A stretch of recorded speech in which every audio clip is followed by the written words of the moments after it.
தன்னுடைய கனிவான பேச்சால் அனைவரையும் சொக்க வைக்கும் கன்னிராசி நேயர்களே,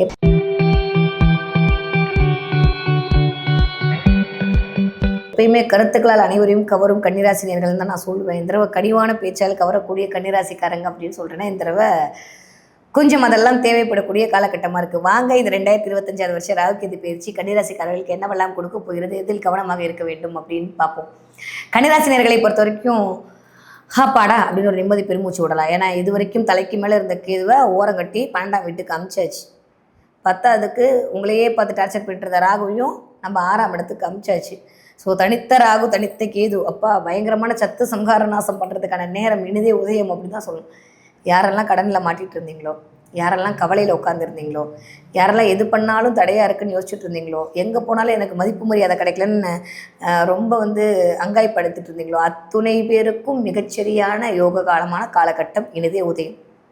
இது வரைக்கும் குரு பார்த்துட்டு இருந்தார், கேதுவும் இருந்தாலும் குரு பார்த்தாலும் ஒன்றும் பெருசாக அவ்வளவா ஒன்றும் தெரியல அப்படின்னா கூட இந்த தடவை 2ஆம் இடத்துல குரு பார்வை, வேறு என்ன வேணும்? 2ஆம் இடத்துக்கு குரு பார்வை, 4ஆம் இடத்துக்கு குரு பார்வை. கண்டிப்பாக நிறைய பேருக்கு சொத்து வாங்குவதற்கான வாய்ப்பு 100 விழுக்காடு இருக்குது. ஒரு இடத்த வாங்குறது, ஒரு வீடை வாங்குறது, இல்லை வீட்டுக்கு ஏதாவது ஆல்ட்ரேஷன் பண்ணுறது, வீட்டுக்கு ஏதாவது சோஃபா வாங்கி வைக்கிறது, வீட்டுக்கு ஏதாவது ஏசி வாங்கி போடுறது அப்படின்ற மாதிரி இந்த தடவை வீடு சார்ந்த விஷயங்கள் இயங்குவதற்கான வாய்ப்புகள் ஒரு 70லேருந்து 75 விழுக்காடு இருக்குது.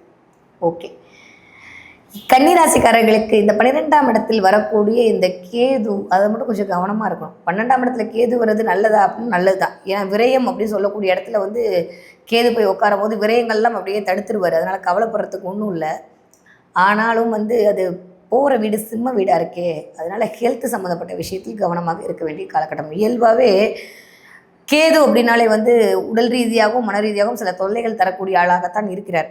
ராகு அப்படின்ற போது உங்கள் சுய கௌரவத்தில் சிக்க வைக்கக்கூடிய ஆளாகத்தான் இருக்கிறார். அதனால் இதை மட்டும் புரிஞ்சுக்கிட்டிங்கன்னா இந்த ராகு கேது பயிற்சியை நம்ம அழகாக கையாண்டு விடலாம் இல்லையா? அப்போ இந்த கேது உட்காரும் போது என்ன தேவையில்லாத மருத்துவ செலவுகள் வருவதற்கான வாய்ப்பு யாருக்கு? அப்பாவுக்கு, உங்களுடைய மூத்த பிள்ளைக்கு, உங்களுடைய கணவருக்கு, உங்களுக்கே கண்டகச்சனி வேற நடக்குது அப்படின்ற போது உடல்நிலை சார்ந்த விழிப்புணர்வோடு இருக்க வேண்டிய காலகட்டம். சும்மா எனக்கு சளி பிடிச்சிருச்சு, சும்மா எனக்கு தொந்தரவு வந்துருச்சு, எங்கேயாவது போயிட்டு வந்தாலே எனக்கு உடம்பு முடியாமல் போகுது, பாடியெல்லாம் அடிச்சு போட்ட மாதிரி டயர்டாக இருக்கிறது, தூக்கம் வராமல் தவிக்கிறது. நிறைய கன்னிராசிக்காரர்களுக்கு இப்போ என்ன ஆகும்னா, போர்வையை பொத்துனா தூங்கவே முடியாது. தேவையில்லாமல் நம்ம இன்ஸ்டாவை பார்த்து ஒரு 1:30 மணி 2 மணி வரைக்கும் தூங்காமல் இருந்த அப்புறம் காலையில் எழுந்திரிச்சு 3 மணிக்கு தான் எனக்கு இப்போது நல்லா இருக்கே தூக்கம் வருதுன்ற மாதிரி ஒரு 7 மணி வரைக்கும் தூங்கி திட்டு வாங்கக்கூடிய நேரம்லாம் இருக்குது. தூக்கம் அப்படின்ற இடத்துல மட்டும் கொஞ்சம் டிஸ்டர்பன்ஸாக சந்திக்கக்கூடிய காலகட்டமாக இருக்குது. அதனால் தூக்கத்தில் மட்டும் முறையான தூக்கம் உங்களுடைய உடல் ஆரோக்கியத்திற்கு மிகச்சிறந்த வழிகாட்டுதலாக இருக்கும். ஏன்னா தூக்கம் நல்லா இருந்தால் தான் உடம்பு நல்லா இருக்கும். அதனால் தூக்கத்தில் மட்டும் கொஞ்சம் சாக்ரிஃபைஸ் பண்ணவே பண்ணாதீங்க. அந்த மாதிரி சூழல் வந்தாலும் இல்லை தூங்கணும்னு சொல்லிட்டு முருகா உங்களுக்கு என்ன மந்திரம் முடியுதோ சொல்லிட்டு கண்ணை மூடி தூங்கிடுங்க. கேதுவை நம்ம தள்ளி விட்டுறலாம் வழக்கம் போல். இல்லை என்றால் கேது என்ன பண்ணுவார்னா, தூக்கம்ன்ற இடத்துலையும் ரகசியம் அப்படின்ற இடத்துலையும் 12ஆம் இடம்ன்றது அயன சயன போகம், இந்த 3 இடங்களில் கை வைக்க போகிறார் கேது. இந்த 3 இடங்களும் அவருடைய கண்ட்ரோலுக்குள் வர்றனால இந்த இடங்களில் சில தடைகளும் தடங்களும் வருவதற்கான வாய்ப்பு இருக்குது. கவனமாக இருந்து கொள்ளுங்கள். ஓகே, அதே சமயம் இந்த 6ஆம் இடத்துல வர்ற கேது, நான் சொன்னேன் சத்ரு சம்ஹார நாசம் பண்ண போகிறேன். யாருக்கெல்லாம் கடன் இருந்துச்சோ அடைய போகுது, யாருக்கெல்லாம் எதிரி இருந்துச்சோ அதெல்லாம் சரியாக போகுது, யாரெல்லாம் வம்பு வழக்கு கோர்ட்டு கேஸுன்னு ஓடிட்டு இருந்தீங்களோ அத்தனை பேருக்கும் ஒரு பரிசல் நடக்கும். இந்த ராகுவை அங்கிருந்து குரு பார்க்க போறார். குருவுடைய பார்வை கோடி புண்ணியம் இல்லையா? அப்போ ராகு மேலே குரு பதியும் போது, அது 6ஆம் வீட்டில் இருக்கும்போது யாரெல்லாம் எதிரிகள் இருந்தார்களோ, எங்கெல்லாம் கடன் வாங்கி தவிச்சிட்டு இருந்தீங்களோ, யாரெல்லாம் உங்களை அழிச்சியே திருவின் கங்கணம் கட்டிட்டு உட்காந்துருந்தாங்களோ அத்துணை பேரும் தவிடுபடி ஆக போகிறோம். நிறைய பேருக்கு பெயர் புகழ் கிடைக்க போகுது. ரொம்ப கெத்தாக இருக்க போகிறீங்க. நான் சொல்லிகிட்டே இருக்கேன். ஏன் அப்படின்னா எல்லாமே கிடைச்சா தானே கெத்தாக இருக்கும். ஸோ கன்னிராசிக்காரர்களுக்கு எல்லாமே கிடைக்க போகுது. அதன் மூலமாக கவலைகள் தீரப்போகிறது. பேசுகிற வார்த்தையில் கவனம். வீட்டில் நீங்கள் என்ன வயது ஒருத்தவராக இருந்தாலும் சரி, வீட்டில் மட்டும் கொஞ்சம் சண்டை சச்சரவுலாம் போடாதீங்க. நீங்களாக எதையாவது ஒரு விஷயத்த மனசில் போட்டு ஏற்றிக்கிட்டு அதுக்கு இப்படி தான் இருக்குமோ அப்படி தான் இருக்குமோன்னு கற்பனை சூடாதீர்கள். இந்த வேலையெல்லாம் கேது பார்ப்பார். அதில் மட்டும் கவனமாக இருந்து கொண்டால் போதும். மற்றபடி எல்லாமே சூப்பராக இருக்குது. கன்னிராசிக்காரர்களுக்கு இருக்கிற 4 பிளானட்டுமே ரொம்ப நல்லா தான் உங்களுக்கு இருக்குது. 6ஆம் இடத்தில் ராகு தனித்திருத்தல் அப்படின்றதே மிகச்சிறந்த ராஜயோகம் தான். ஸோ கவலைப்படுறதுக்கெலாம் ஒன்றுமே இல்லை. கன்னிராசிக்காரர்களுக்கு கவலைகள் தீரக்கூடிய காலகட்டமாகத்தான் இருக்குது. ஓகே, நீங்கள் படிக்கிற குழந்தையாக இருந்தீர்களே ஆனால் அப்போ அடி உங்களுக்கு தாங்க செம்ம டைம் பீரியட். நிறைய பேர் டாக்டர் ஆகிறதுக்கு சான்ஸ் இருக்குது, நிறைய பேர் காம்படிட்டிவ் எக்ஸாமில் ஜெயிக்கிறதுக்கான வாய்ப்பு இருக்குது, அரசாங்கம் சம்மந்தப்பட்ட வேலைக்கு போகிறதுக்கான வாய்ப்பெல்லாம் 100 விழுக்காடு கண்டிப்பாக கன்னிராசிக்கார குழந்தைகளுக்கு இருக்குது. யாரெல்லாம் காம்படிட்டிவ் எக்ஸாம் எழுதி வெயிட் பண்ணிட்டு இருக்கோ அவங்களுக்கு எல்லாமே சக்ஸஸ் ஆகிறதுக்கான வாய்ப்பு கன்னிராசியில் இருக்குது. ஏன்னா குரு 2ஆம் இடத்தை பார்க்கும்போது வருமானத்தை கொடுத்து தான் ஆகணுன்ற போது வேலை அப்படின்ற இடத்துல இதுவரைக்கும் இருந்த தொய்வு நிலைகள் தீரப்போகிறது. நீங்கள் ஒரு 20 வயதிலிருந்து 35 வயதுக்குள் இருக்கக்கூடிய கன்னிராசி நேயர்களாக இருந்தீர்களே ஆனால் கடன் அனைத்தும் அடைய போகிறது, நிறைய லாபங்கள் வரப்போகிறது, பார்ட்னர்ஷிப் மூலமாக ஒரு அங்கீகாரம் கிடைக்கப் போகிறது. கொஞ்சம் உடல் ஆரோக்கியத்தில் கவனம் எடுத்துக்கொள்ள வேண்டிய, முன்னாடி முதுகு L1 L2 வலிக்கிறது, ஒரு மாதிரி தூக்கம் இல்லாமல் தவிக்கிறது, பெண்களாக இருந்தால் அடிவேறு சம்மந்தப்பட்ட பிரச்சனை வருது, மர்ம உறுப்புகளில் ப்ராப்ளம் வருது, யூரினரி ட்ராக் இன்ஃபெக்ஷன் வருது, இந்த PCOD பிரச்சனை வருதுன்ற மாதிரி சின்ன சின்ன விஷயங்கள் மட்டும் மேலோங்க போகிறது.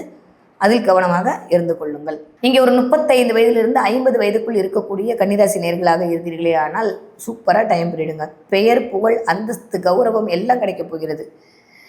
பார்ட்னர்ஷிப் மூலமாக ஒரு அனுகூலம் கிடைக்க போகிறது. இது வரைக்கும் புரிஞ்சுக்கொள்ளாத ஸ்பௌஸ் உங்களை புரிஞ்சுக்கொள்ள போகிறாங்க. அதன் மூலமாக ஒரு தன்னம்பிக்கை பிறக்க போகிறது.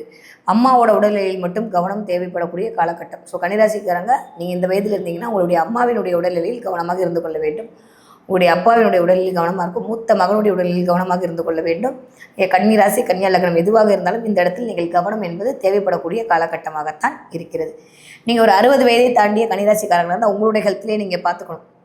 நான் சொன்ன இத்தனை விஷயம் உங்களுக்கு தான் நடக்க போகுது. அதனால் உடல் ஆரோக்கியத்தில் கவனத்தை, முட்டு வலிக்குதே அப்படின்ற மாதிரி கால் சம்மந்தப்பட்ட பிரச்சனை வர்றது, அதே மாதிரி இது வரைக்கும் நல்லா தான் போயிட்டு இருந்துச்சு, எல்லாரும் என்னை பார்த்து முயற்சியாங்க, திடீர்னு யாருமே என் கூட பேச மாட்டாங்களேன்ற மாதிரி மனசுக்குள்ளே போய் தேவையில்லாமல் ஏதாவது ஒன்று யோசிக்கிறது, படுத்தா தூக்கம் வராமல் தவிக்கிறது, எதையாவது ஒன்றை பார்த்துக்கிட்டே இருந்து தூங்க முடியாமல் போகிறது, கொஞ்சம் பரம்பரை என்னன்னு சொல்லக்கூடிய இந்த BP, சுகர், ப்ரெஷர்லாம் ஏறுறதுக்கான வாய்ப்பெல்லாம் இருக்குது. நான் திரும்பவும் சொல்கிறேன், பலன்கள் சொல்கிறது என்பது பயமுறுத்துவதற்காக அல்ல, எந்த இடத்தில் விழிப்புணர்வோடு இருக்க வேண்டும் என்பதை தெரிந்து கொள்வதற்காகத்தான். ஸோ இந்த இடத்தில் உங்களுக்கு இந்த கிரகம் இயங்க போகிறனால இந்த இடத்தில் கவனமாக இருந்து கொள்ளுங்கள்.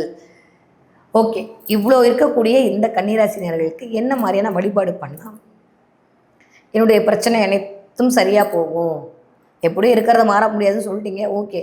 ஆனால் கொஞ்சோடு சரி பண்ணிக்கிறதுக்கு ஏதாவது நான் சொல்லணும், ஏதாவது ஒரு வழிபாடு பண்ணணும். என்ன பண்ணணும்னா, கன்னிராசிக்காரர்களுக்கு வாராகி வழிபாடு மிகச்சிறந்த மேற்றத்தையும் மாற்றத்தையும் கொண்டு வந்து கொடுக்கும். இல்லைனா அயகிரீவர் வழிபாடு உங்களுக்கு மிகச்சிறந்த ஏற்றத்தை கொண்டு வந்து கொடுக்கும். ஸோ வாராகியும் அயகிரீவரும் பிடித்துக் கொள்ளக்கூடிய கன்னிராசிக்காரர்களுக்கு வாழ்வில் வசந்தங்கள் வரக்கூடிய நேரமாகத்தான் இந்த ராகு கேது பயிற்சியின் மூலம் அமைய காத்திருக்கிறது.